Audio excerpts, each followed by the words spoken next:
नमस्कार। आज मैं फिर आपके सामने अपराध की एक और घटना लेकर आया हूं।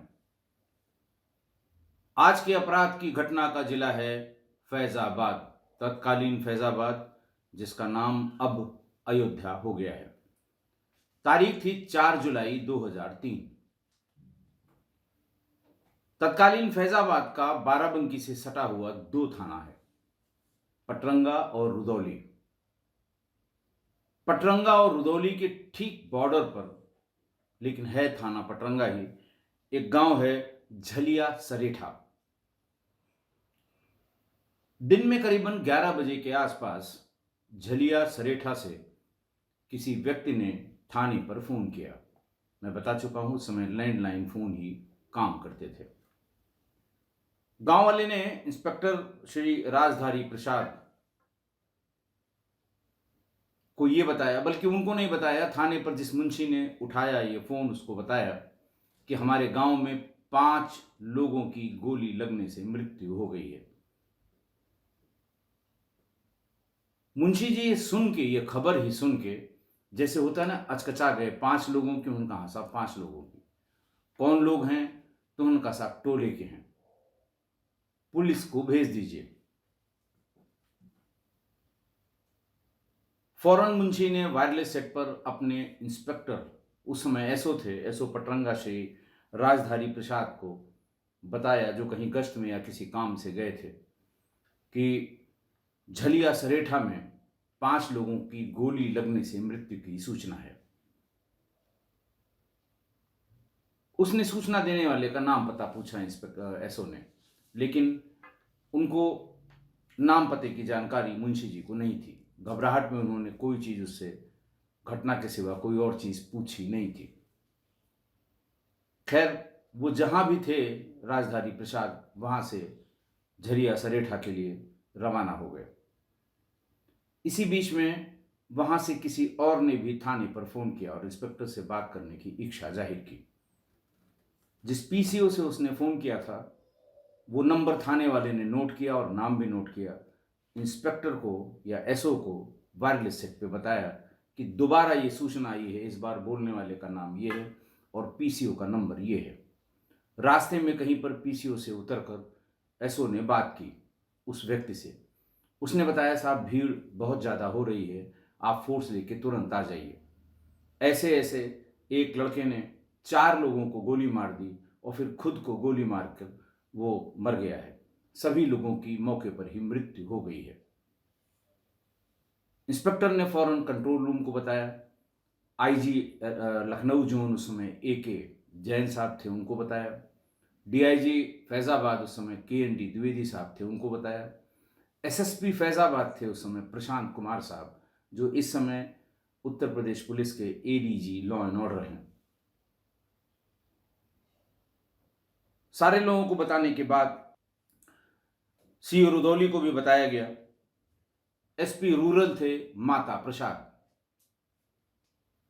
जो जहां था वहीं से मौके के लिए भागा। गंभीर घटना, 5 लोगों की गोली लगने से मृत्यु, और अल्पसंख्यक समुदाय के ये 5 लोग थे।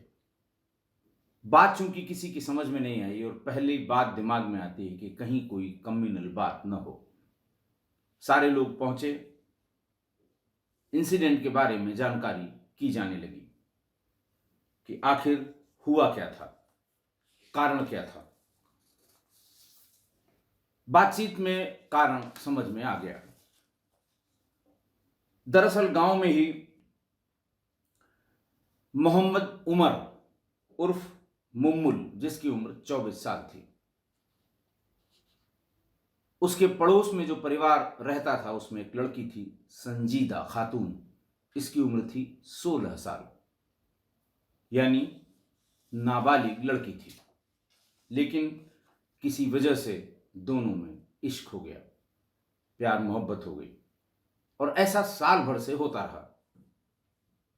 दोनों परिवारों को इस बात का पता था। दोनों लोगों में, दोनों परिवारों के बीच पंचायत भी हुई थी। लड़की वालों को कहना था, लड़की वालों का कहना था और सही कहना था कि लड़की हमारी अभी बालिग नहीं हुई है, हम ये शादी नहीं कर सकते। लेकिन ये कोई बहुत बड़ी बाधा नहीं थी। करीब 30 मुस्लिम फैमिलीज़ का वो गांव, सभी खाते पीते घर के, और ज़्यादातर उसमें आपस में रिश्तेदार भी थे। शादी की जा सकती थी, लेकिन मना करने के बहानों में एक बहाना ये भी था। घटना वाले दिन यानी 4 जुलाई 2003 को ये मुमुल, जिसके बारे में बता रहा था लड़का, मोहम्मद उमर उर्फ मुमुल, इसने नोटिस किया कि संजीदा खातून के घर वाले किसी काम से एक साथ बाहर गए हैं। सुबह घर में 2 छोटी बच्चियां हैं। आस पड़ोस का मामला था। मोहम्मद उमर घर के भीतर घुस गया। संजीदा खातून से कहा कि मेरे साथ चलो, हम लोग अभी यहां से फैजाबाद चलेंगे और फैजाबाद में ही निकाह कर लेंगे। किसी मौलवी साहब का नाम बताया कि मैं उनका घर जानता हूं और वो मना नहीं करेंगे। संजीदा ने मना कर दिया कि ऐसे नहीं, शादी अगर हमें करनी है, हम ऐसे भाग के शादी नहीं कर सकते। हमारे घर वाले क्या कहेंगे, लोग क्या कहेंगे। गुस्से से लाल मोहम्मद उमर उर्फ मुमुल अपने घर गया। घर से अपने भाई दिलशाद, जो फैजाबाद के ही मिल्कीपुर क्षेत्र में लेखपाल था, उसकी लाइसेंसी 315 बोर की राइफल ले आया।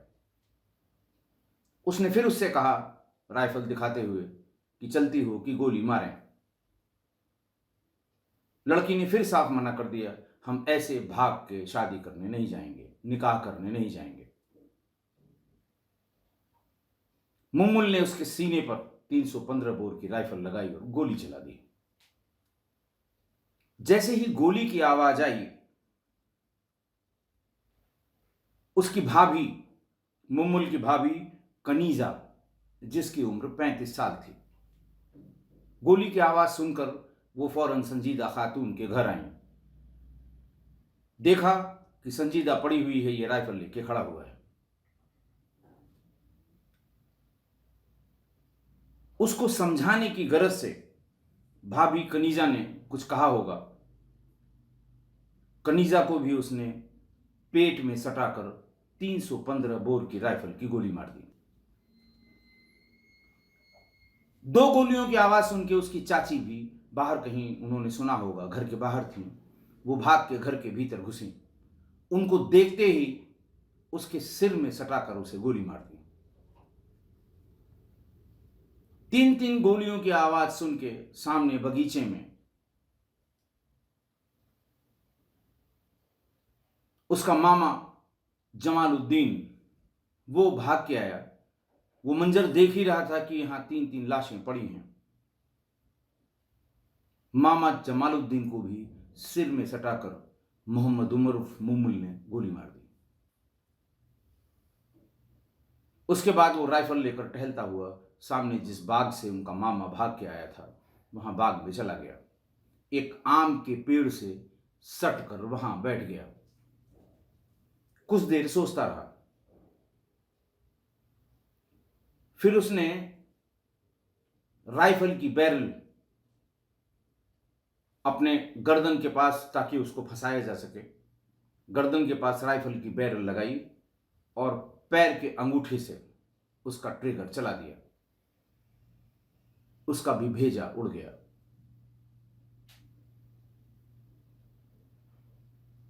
चाची, मामा और भाभी,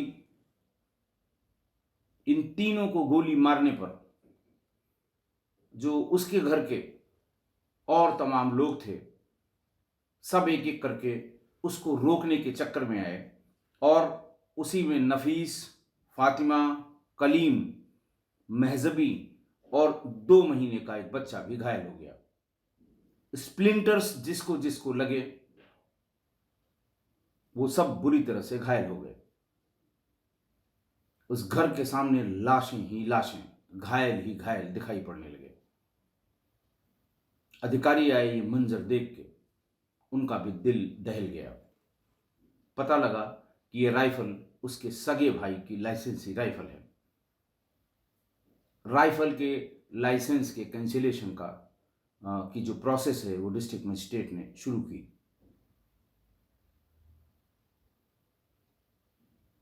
सभी 5 डेड बॉडीज का पंचायतनामा किया गया, सील की गई बॉडीज और पोस्टमार्टम के लिए भेज दिया गया।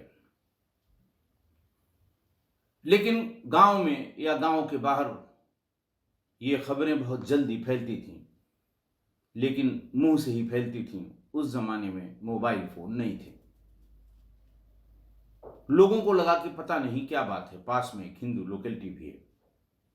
तमाम पॉलिटिकल लोग भागे भागे वहां आने लगे। रुदौली के विधायक अब्बास अली उर्फ रश्दी मियां, मिल्कीपुर के विधायक आनंद सेन, जिनके पिता मित्र सेन उस समय जिंदा थे, सांसद थे, ये सारे लोग वहां भाग कर आए। अधिकारी सभी मौजूद थे। IG zone Lucknow AK Jain ने सबको ब्रीफ किया, लेकिन फिर भी उन लोगों ने आस पड़ोस के और लोगों से बातचीत की। और जब ये पता लगा कि ये तो जुनून में, उस लड़की से शादी करने के जुनून में मोहम्मद उमर उर्फ मुम्मल ने इतना बड़ा हत्याकांड कर दिया। पूछा गया कि मम्मुल आखिर ये किस तरह का, क्या सनकी था, पागल था, मानसिक रूप से विक्षिप्त था, क्या ऐसी बात थी कि उसने इतना बड़ा कदम, जिसको देख रहा था उसी को गोली मार रहा था। पता लगा कि वो शांत स्वभाव का, पढ़ा लिखा, जबकि उस गांव में, उस मोहल्ले में, वहां पर पढ़े लिखे लड़के कम थे, लेकिन वो पढ़ा लिखा भी था। क्यों और कैसे उसने ये घटना की, ये बात समझ में किसी के नहीं आ रही थी।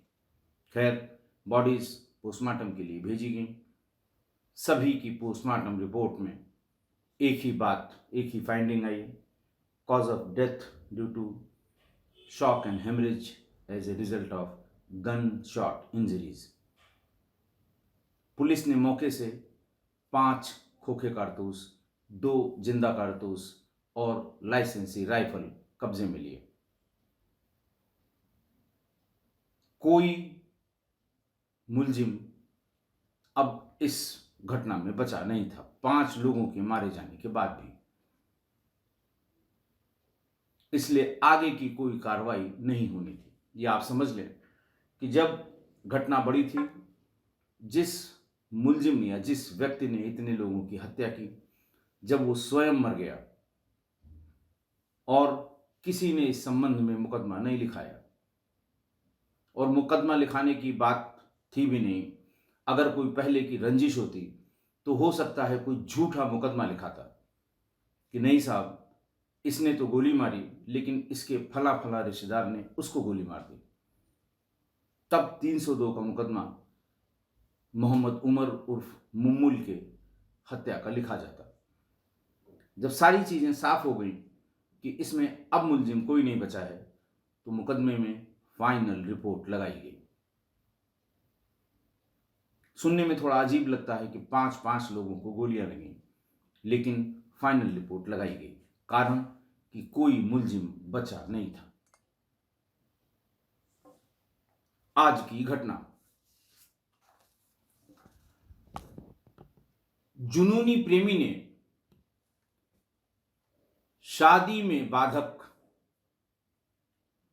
उनके घर वाले या रिश्तेदार जो भी सामने आया, उन सब की गोली मारकर हत्या कर दी, और उसी जुनून में उसने अपनी भी जान दे दी। पर ऐसा नहीं कि जुनून एक दिन में चढ़ा उसे, या एक दिन में कोई इरिटेंट ऐसा आया कि उसे ऐसा करना पड़ा। साल भर से यह प्रकरण चल रहा था। दोनों परिवारों को इस प्रेम प्रसंग की पूरी जानकारी थी। दोनों तरफ से बड़े बुजुर्गों ने बीच में पड़कर निकाह करा देने की बात भी की थी। 3-3 बार गांव की और घर की पंचायत भी हुई थी। तो जब लड़का लड़की दोनों जिद कर रहे हैं, तो ये निकाह करा दिया जाना ही ठीक होगा। लेकिन कारण एक ही था, लोग क्या कहेंगे। वही 4 लोग जिनका मैं बराबर जिक्र करता हूं कि ऐसे नाबालिग बच्ची की शादी मैं कैसे कर दूं, लोग क्या कहेंगे।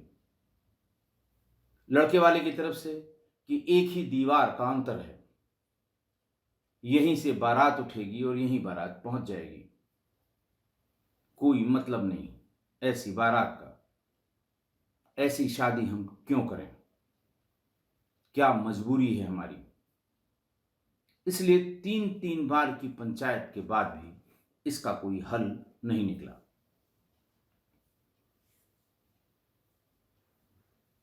आईओ ने जब लोगों से बातचीत की, क्योंकि उसे फाइनल रिपोर्ट लगानी थी, उसके भी पर्याप्त कारण देने होते हैं, खाली चार्जशीट में ही कारण नहीं दिए जाते, फाइनल रिपोर्ट में भी उसके कारण दिए जाते हैं। बातचीत करने की कोशिश की कि जब दोनों ही चाहते थे तो लड़की ने उसके साथ जाने से क्यों इनकार किया होगा।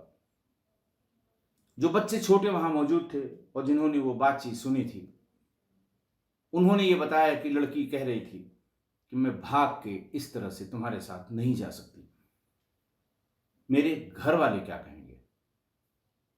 और जब दोनों लोगों को इस बात का इल्म है कि हम दोनों के बीच ऐसा कुछ चल रहा है, ऐसे में भागने की क्या जरूरत है। आज नहीं तो कल ये लोग मानेंगे और निकाह भी करा देंगे, लेकिन नहीं हो पाया। अगर दोनों परिवारों ने अपने अहम को त्याग के और 4 लोगों की बातों की परवाह किए बिना दोनों का निकाह करा दिया होता तो शायद इतने बेकसूरों की जान बच जाती।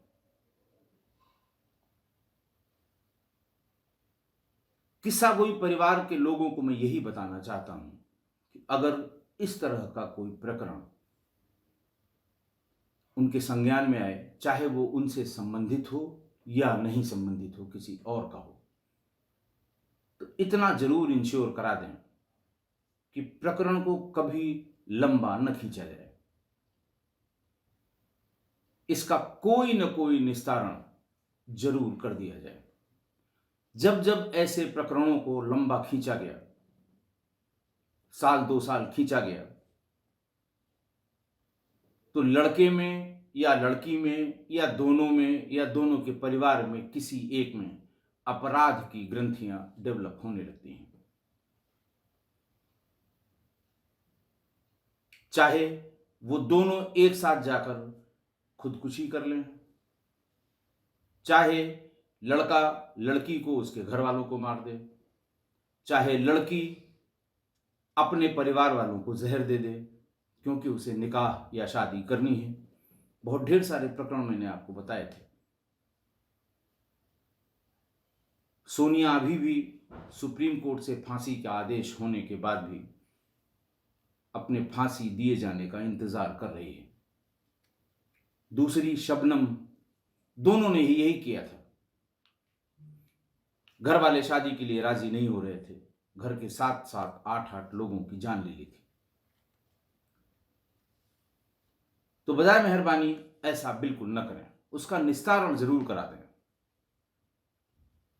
कभी उसको जब जब ऐसे, जो भी मेरा अपना एक्सपीरियंस है कि जब जब ऐसे प्रकरणों को लंबा खींचा गया, लंबे समय तक टाला गया, कोई डिसीजन किसी तरफ से नहीं लिया गया, तो इसी तरह की घटनाएं हुई। और इस तरह की बहुत सी घटनाओं का जिक्र मैंने अलग अलग एपिसोड में किया भी है।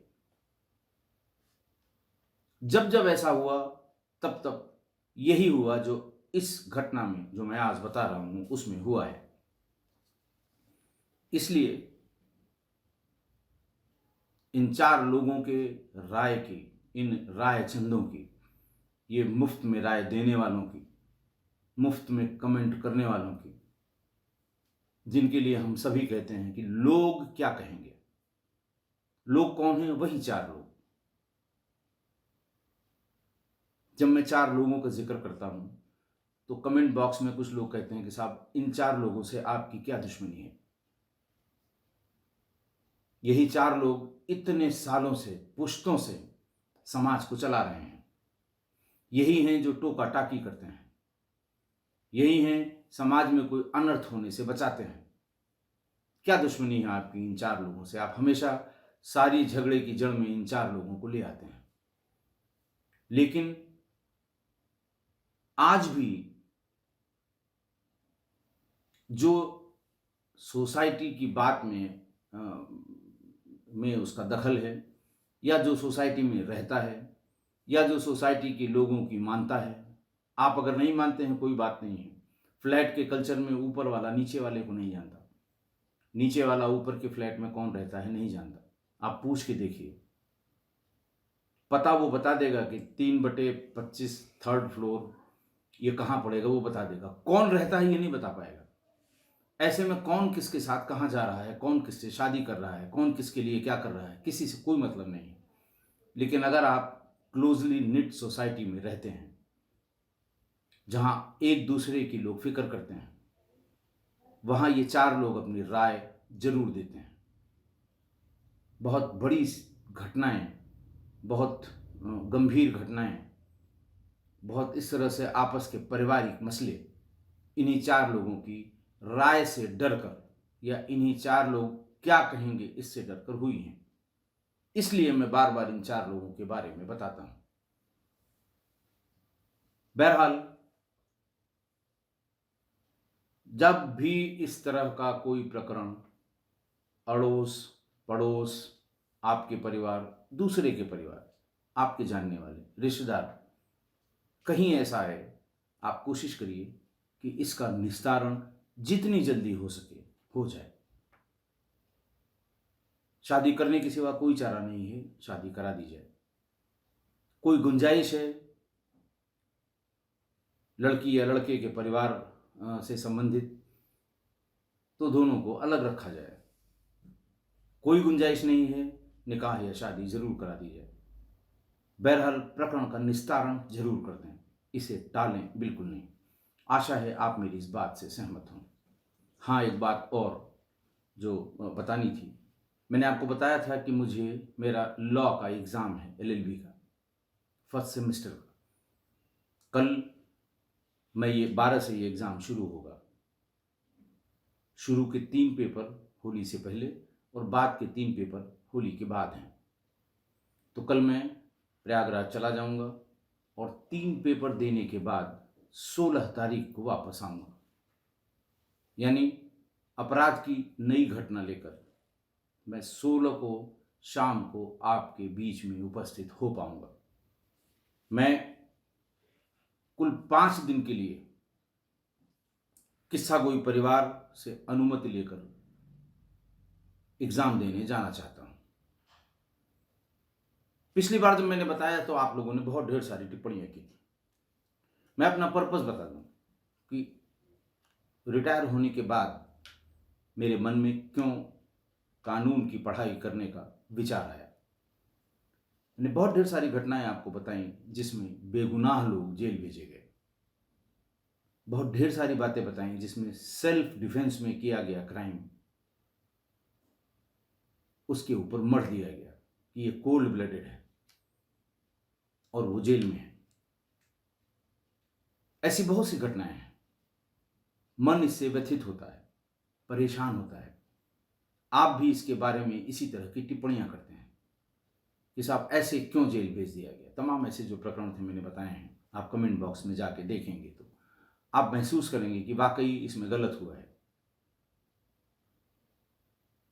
कोई ऐसा नहीं कि मैं प्रोफेशन के लिए या वकालत की प्रैक्टिस करने के लिए लॉ की पढ़ाई कर रहा हूं। मेरे मन में यह है कि इस तरह के ऐसे लोग जिन्हें बेवजह उनके ऊपर क्राइम की धाराएं थोप कर जेल भेजा गया, 2 चीज़ों में ये बहुत ज़्यादा है। एक डाउरी, दूसरा डाउरी डेथ। बहुत से इनोसेंट लोग आज भी जेलों में हैं। तो मेरे मन में ये विचार आया कि एक बार लॉ की डिग्री मिलने के बाद ऐसे लोगों का जिनके बारे में मुझे व्यक्तिगत रूप से जानकारी है कि इनके साथ गलत हुआ है, उनकी मदद करना चाहता हूं। बेशक 3 साल लगेगा भी इस कोर्स को करने में। सारे सेमेस्टर पास हो गया तब 3 साल, और बीच में किसी सेमेस्टर में फेल हुआ तो फिर 6 महीने और। इसलिए